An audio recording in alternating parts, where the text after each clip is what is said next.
গভীর সমুদ্র থেকে 12 জন বাংলাদেশি মৎস্যজীবীকে উদ্ধার করলো এদেশের মৎস্যজীবীরা।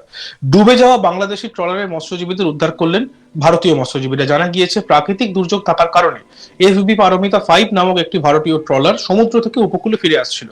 ফিরে আসার সময় ওই ট্রলারের মৎস্যজীবীরা বেশ কয়েকজনকে সমুদ্রে ভেসে থাকতে দেখেন। সঙ্গে সঙ্গে তারা ভেসে থাকা ওই ব্যক্তিদের উদ্ধার করেন। এরপরই তারা জানতে পারেন উদ্ধার হওয়া ব্যক্তিরা প্রত্যেকেই বাংলাদেশের বাসিন্দা। ইতিমধ্যে 12 জন মৎস্যজীবীকে উদ্ধার করে পাথর প্রতিমার ফেরিঘাটে নিয়ে আসা হয়েছে, তবে একজন মৎস্যজীবী এখনো নিখোঁজ রয়েছেন বলে জানা যাচ্ছে। উদ্ধার হওয়া মৎস্যজীবীদের পাথর প্রতিমা থানার হাতে তুলে দেওয়া হয়েছে। পুলিশ সূত্রে জানা গিয়েছে, উদ্ধার হওয়া মৎস্যজীবীদের কাকদ্বীপ মহকুমা আদালতে তোলা হবে। আমরা এক মৎস্যজীবী বিশ্ব দাস কি বলছেন শুনবো। ওরা 11 তারিখ এখান থেকে বেরিয়ে যায়, আমাদের নামখানার থেকে বেরিয়ে যাওয়ার সময় ফিশিং দেখতে বাজারটা না, ওরা 12 তারিখে ফিরে আসছিল আমাদের বর্ডার এলাকা দিয়ে, বর্ডার কাছ থেকেই ফিরে এসেছিলো, বর্ডার কাছ দিয়ে আসছিল, মানে কেরোদিন চাপছিল। তারপরে ওরা উপকূলের কাছাকাছি আসতে দেখছে কিছু লোক ভাসতেছে, লোক ভাসতে দেখে ওই লোকগুলো কাছে গিয়ে দেখে তখন 12 তারিখ, সেটা 12 তারিখ 6টা নাগাদ, 5:30 6টা নাগাদ। সেখানে লোকগুলো ভাসতেছিল, লোকের কাছে গিয়ে দেখলো ওগুলোর লোক রয়েছে, লোকগুলো ভাসতে দেখে উদ্ধার করলো। উদ্ধার করে ওদের থেকে জানতে পারলো যে ওরা বাংলাদেশি বোটটা ওখানে ওরা চড়ার গায়ে জালটান থেকে লোকটা পাল্টে খেয়েছে। দেওয়ার পরে লোকগুলোকে তুলে নিয়ে এসছে। আসার পর আমাকে খবর দিল, খবর দেওয়ার পরে আমি আমাদের সংগঠনে যোগাযোগ করলাম, আমরা সেটাকে প্রশাসনকে জানানো হয়েছে। প্রশাসন বলছে আমাদের কাছে নিয়ে আসো, পাথরে এসছে। পাথর থানার থেকে কোস্টগার্ডকেও আমরা জানিয়েছি, আমাদের এডিএফকেও জানিয়েছিলাম। এডিএফ বলছে কোস্টগার্ডের সঙ্গে যোগাযোগ করে দিয়েছে, কোস্টগার্ড থেকে ফোন করে পাথর থানা আমাদেরকে কন্ট্যাক্ট করে দিয়েছে। পাথর থানার যারা ভারপ্রাপ্ত যারা অফিসার আছে ওনারা এসে উদ্ধার হওয়া এক বাংলাদেশি মৎস্যজীবী মোহাম্মদ শরীফুল্লাহ কি জানিয়েছেন আমরা শুনবো। 11 তারিখ ভোর 6টায় বাইরে এসেছি ময়ূরপুর থেকে। ময়ূরপুর থেকে আমরা যে সাংলার বয়ে খেয়াল হয়েছি, খেয়াল হওয়ার পর টানতে সন্ধ্যা ভোর হয়ে গেছে, প্রায় 10টা-11টা বাজে রাত। তারপর খেয়ালটা টানা হয়ে গেছে, বোট চালাবো, অল্প জাল ছিল, বোট চালাবো, তো এক ডোমা আইয়ে বোট ফেলাই দিয়েছি। ফেলানোর পরে আমাদের পাল্টি খেয়ে গেছি। মানুষ ছিলাম 13 জন, একজন পাই নাই। আমরা 12 জন একসাথে ছিলাম একটা বাসের সাথে, বেশে আমরা এই ইন্ডিয়া বর্ডারের কাছে এসে পড়ছি। তারপরে দাদা আমাদেরকে পরের দিন 6টায় উঠেছি, সন্ধ্যা 6টায়। মানে আপনাদের ঘটনাটা তাহলে কবে ঘটেছিল? ঘটেছে 11 তারিখ রাত 10টায়। মানে কদিন আপনারা ভাসছিলেন? আমরা ভাসছি একদিন, আমাদের 12 তারিখ একদিন 12 তারিখ সন্ধ্যা 6টায় উঠেছি।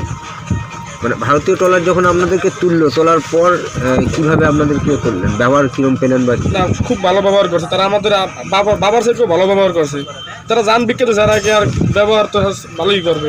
তার উঠানোর পর আমাদের খাবার দাবার, কাপড় চোপড়, মানুষের যত্ন তারা খুব ভালো করছে। মানে এখন কি সবাই সুস্থ রয়েছে? জি, সবাই সুস্থ আছে। বাড়ির সঙ্গে কথা বলেছেন আপনারা? জি, তারা দাদারা কালকে বাড়ি আইয়া কথা বলাইছে সবাইকে। মোট কতজন ছিলেন আপনারা? আমরা মোট ছিলাম 13 জন। পাইনি। আপনাদের বাড়ি কোথায় সব? আমাদের বাড়ি পটুয়াখালী জেলা। অন্যদিকে ভারতীয় ট্রলার চালক রামকৃষ্ণ দাস এ বিষয়ে কি জানিয়েছেন শুনে নিই একবার। সকালবেলা ট্রলার ছেড়ে ফিশিংয়ে বেরিয়ে গেলাম।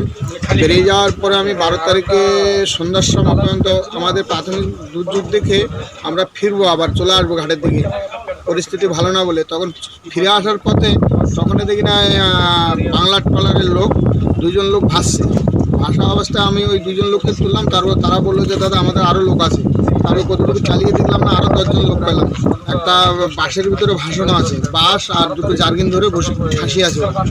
তারপরে সেই লোকগুলো তুললাম, তুলে আমার ট্রলারে তুলে ওদের করণে কিছু ছিল না, সেই অবস্থায় আমার যা ছিল ওগুলো দিয়ে তারপরে সেই লোকগুলোকে নিয়ে আগামী দিনে আমি আজকের আমি পাথর প্রতিমায় আসি এখন পোস্টাল থানার মাধ্যমে এই যে 12 জন সবাই সুস্থ রয়েছে? 12 জন লোক সবাই সুস্থ আছে মোটামুটি, কোনো সমস্যা নেই। অন্যদিকে মৎস্যজীবী সংগঠনের পক্ষ থেকে সতীনাথ পাত্র কি জানিয়েছেন শুনবো। যখন ওয়েদার খারাপ হয়েছে তখন ভারতীয় একটি ট্রলার নাম হচ্ছে পারমিতা 6, ও ফেরার সময় দেখে কিছু মানুষ জলে ভাসছে ড্রাম এবং ফ্লোটিং বল ফল নিয়ে। তো ওরা সামনে যেতে বুঝতে পারে যে ওরা বাংলাদেশি মৎস্যজীবী এবং ওদেরকে উদ্ধার করা হয়, এবং পরে জানতে পারে ওরা 2 দিন ধরে জলে ভাসছিল। ওদেরকে নিয়ে উদ্ধার করে ওদেরকে নিয়ে ফিরে আসছে। কোন ঘাটে তোলা হবে, কারো কতজন আছে? না, ওনাদেরকে এখন আমাদের সঙ্গে কথা হচ্ছে যেটা যে পাথর প্রতিমা ঘাটে তোলা হবে এবং কোস্টগার্ড এবং কোস্টাল থানাকে ইনফর্ম করা হয়েছে। কতজন ছিল মৎস্যজীবী? হ্যাঁ, ওখানে মৎস্যজীবী ছিলেন 12 জন। সবাই কি সুস্থ রয়েছে? হ্যাঁ, সবাই সুস্থ রয়েছে। আমাদের প্রতিনিধি প্রসেনজিৎ সাহার একটি প্রতিবেদন। 12 জন বাংলাদেশি মৎস্যজীবীকে উদ্ধার করলেন ভারতীয় মৎস্যজীবীরা। দক্ষিণ 24 পরগনার নামখানা কাকদ্বীপ এলাকা থেকে এই সমস্ত মৎস্যজীবীরা গিয়েছিলেন গভীর সমুদ্রে মাছ ধরতে, কিন্তু নিম্নচাপের জেরে আবহাওয়া খারাপ হয়ে যায় এবং সেই খারাপ আবহাওয়ার কারণে তাদেরকে উপকূলে ফিরে আসার বার্তা দেওয়া হয়। আর সেই উপকূলে যখন তারা ফিরে আসছিলেন তখন তারা দেখেন বঙ্গোপসাগরে বেশ কয়েকজন মৎস্যজীবী তারা জলে হাবুডুবু খাচ্ছেন, কিছু ধরে ভেসে থাকার চেষ্টা করছেন।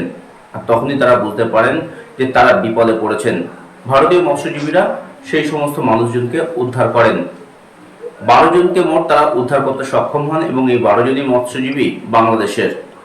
জানা গিয়েছে খারাপ আবহাওয়ার মধ্যে পড়ে বাংলাদেশের ওই মৎস্যজীবীদের যে ট্রলার সেটি জলমগ্ন হয়ে পড়ে, আর তাতেই সমস্যায় পড়েন বাংলাদেশি মৎস্যজীবীরা। প্রাণ বাঁচাতে সকলেই বঙ্গোপসাগরের জলে ঝাঁপ দেন, কিছু ধরে ভেসে বেঁচে থাকার চেষ্টা করেন তারা। প্রায় 2 দিন তারা এইভাবেই জলের মধ্যে ভেসেছিলেন।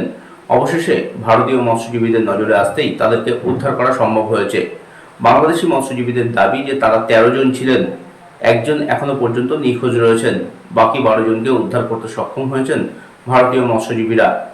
শনিবারই এই উদ্ধার করা 12 জন মৎস্যজীবীকে নিয়ে নামখানায় ফিরেছেন ভারতীয় মৎস্যজীবীরা এবং তাদেরকে ইতিমধ্যেই নামখানা থানার হাতে তুলে দেওয়া হয়েছে।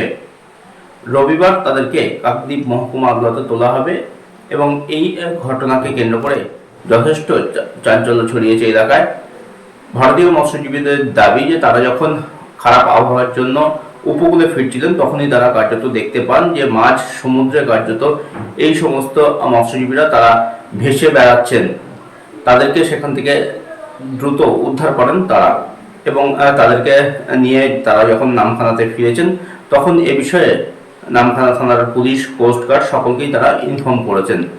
সব মিলিয়ে পুলিশ বিষয়টি খতিয়ে দেখছে। ইতিমধ্যেই এই বাংলাদেশি মৎস্যজীবীরা যারা কার্যত ভেসে ভেসে বেড়াচ্ছিলেন বঙ্গোপসাগরের গভীর সমুদ্রে, তাদেরকে উদ্ধার করে নিয়ে আসা হয়েছে নামখানাতে এবং ইতিমধ্যেই পরিবারের সাথে তাদের যোগাযোগ হয়েছে।